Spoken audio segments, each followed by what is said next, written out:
Voilà. Donc, quand vous avez, par exemple, vous avez fini pour le premier trimestre, le premier trimestre, vous avez réalisé, par exemple, 9 forages, puisque c'est les 10%. On a dit 10% au premier trimestre et on a dit 90%, pardon, 40% au second trimestre. Donc, 40%, c'est 40%, c'est-à-dire c'est un cumul. Voici la formule. La formule, c'est quoi? Ce que vous allez prendre 40% des 90 plus trimestre 1, plus l'effectif du trimestre 1. Pour trouver ce qui a été réalisé au second trimestre. Voilà. Parce que ça, c'est une programmation. Ça veut dire que, puisque vous êtes dans un projet de développement, donc quand vous dites que vous avez réalisé 36 au trimestre 2, non, ce n'est pas 36. Parce qu'au trimestre 1, vous avez déjà réalisé 9. C'est ça. Et vous réalisez encore 36 ajouté au 9. Donc, à partir du trimestre 2, nous, on veut savoir, à partir du trimestre 2, dans le suivi et évaluation, vous avez construit combien? Vous avez fait combien de fourrages? Voilà. Donc, c'est pour dire qu'on ne va pas quand même ignorer que vous avez déjà réalisé 9. Donc, il faut qu'on sache qu'il y a déjà 9 qui a été fait et vous avez ajouté 36 maintenant sur 9, qui fait maintenant les 45 ou 46. Voilà, donc voici comment vous devrez élaborer en fait le PTBA. Pardon, le PTA, le plan de travail annuel. Voilà, le plan de travail annuel, c'est comme ça. Maintenant, pour ce qui concerne l'indicateur 2, l'indicateur objectivement vérifiable 2, donc là également, et vous allez peut-être, puisque premièrement, on a parlé du nombre de fourrages. Donc, on a parlé du nombre de fourrages, par exemple, réalisés. Et le 2, ça sera le nombre de villages dotés d'un forage. La deuxième ligne, ça sera le nombre, voilà, le nombre de villages dotés d'un forage. Et vous faites la même chose. Voilà. Là, en ce moment, au niveau, par exemple, des résultats attendus ou encore les cibles attendues à la fin du projet, ça sera les 10 villages. Maintenant, au niveau des 10 villages, premier trimestre, puisqu'on a parlé de 10%, on a 10 villages. Donc, 10% de 10, ça fait 1. Ça fait un village. Donc, ça veut dire qu'au premier trimestre, il n'y a qu'un seul village qui va, par exemple, recevoir, par exemple, qui va obtenir, en fait, des fourrages. Donc, et à partir du second trimestre, on nous dit 40%. Donc, 40% de 10, ça fait 4. Mais est-ce qu'au second trimestre, c'est 4 villages qui ont bénéficié de fourrage? Ça fait le total de 1 plus 2. Donc, ça fait 5.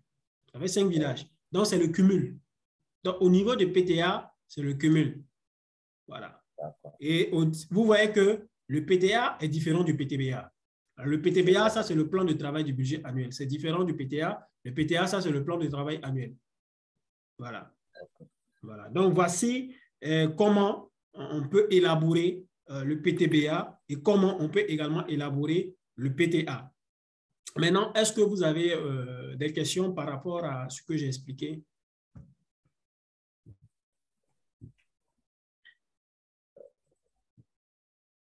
Wow.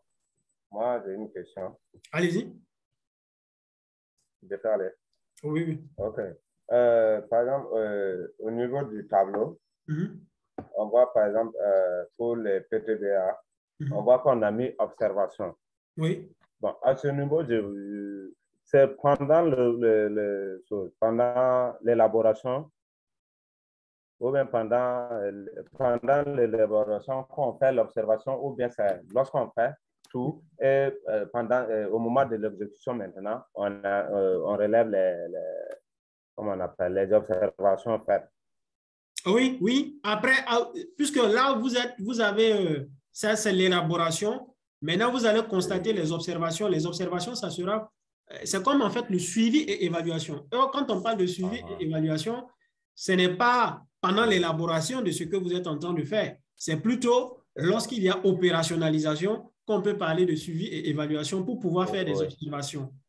Voilà. Donc, c'est à peu près ça. Donc, là, c'est effectivement après l'exécution qu'on pourra parler, on peut parler maintenant d'observation. L'observation consistera à voir effectivement ce que vous avez voulu réaliser, le budget, est-ce que, voilà, c'est ça un peu l'observation, ou encore, est-ce qu'il y a eu des difficultés dans la réalisation de ce qui a été prévu. Donc, en même temps, ça me permet de rebondir sur le tableau que j'ai présenté, le tableau concernant, par exemple, le tableau 1 pour ce qui concerne les actions, le tableau 2 pour ce qui concerne, par exemple, le planning du budget.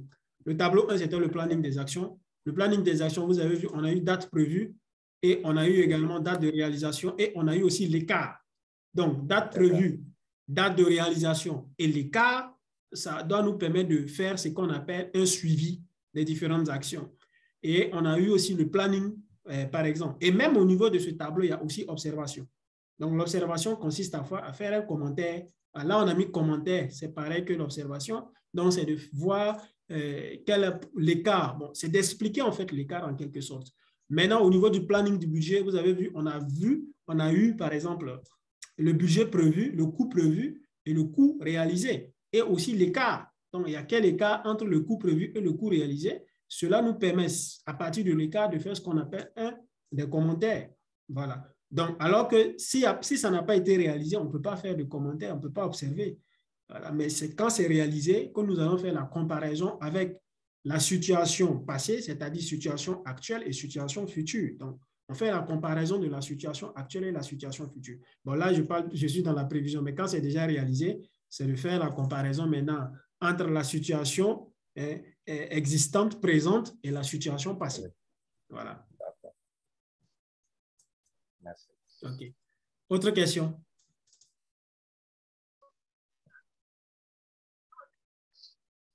Je vais permettre aux autres. OK. Monsieur Zoma?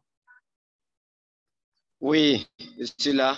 OK. C'est vrai que vous êtes en train de suivre plutôt une formation sur gestion des entreprises, mais quand vous avez l'occasion de venir suivre avec un projet de développement, vous êtes là aussi. Donc, c'est bien, c'est à féliciter. Donc, est-ce que, bon, je ne sais pas si je dois vous demander si toutefois vous avez des questions parce que vous n'avez pas trop suivi. Monsieur Wali, Monsieur Ouidjati et puis Kombari, je pense que c'est ceux-là qui suivaient depuis le début. Ça fait pratiquement, je pense que nous avons quand même dépassé les 2 semaines. Effectivement. Voilà. Bon, là, c'était les projets de développement.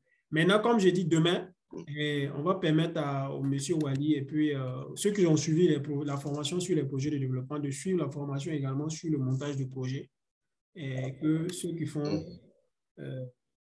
gestion des entreprises vont suivre ça demain. Donc, on va vous envoyer le lien en même temps. Donc s'il n'y a pas de questions, plus rien, je pense qu'on va devoir se dire excellente soirée et demain pour la suite. OK, merci. Bonne soirée aussi à vous. Merci OK, beaucoup. merci bien. OK, donc, monsieur Wali, excellente soirée à vous. Merci beaucoup. Voilà, oui. OK, merci à vous pareillement. OK, merci. Demain. Merci. Merci.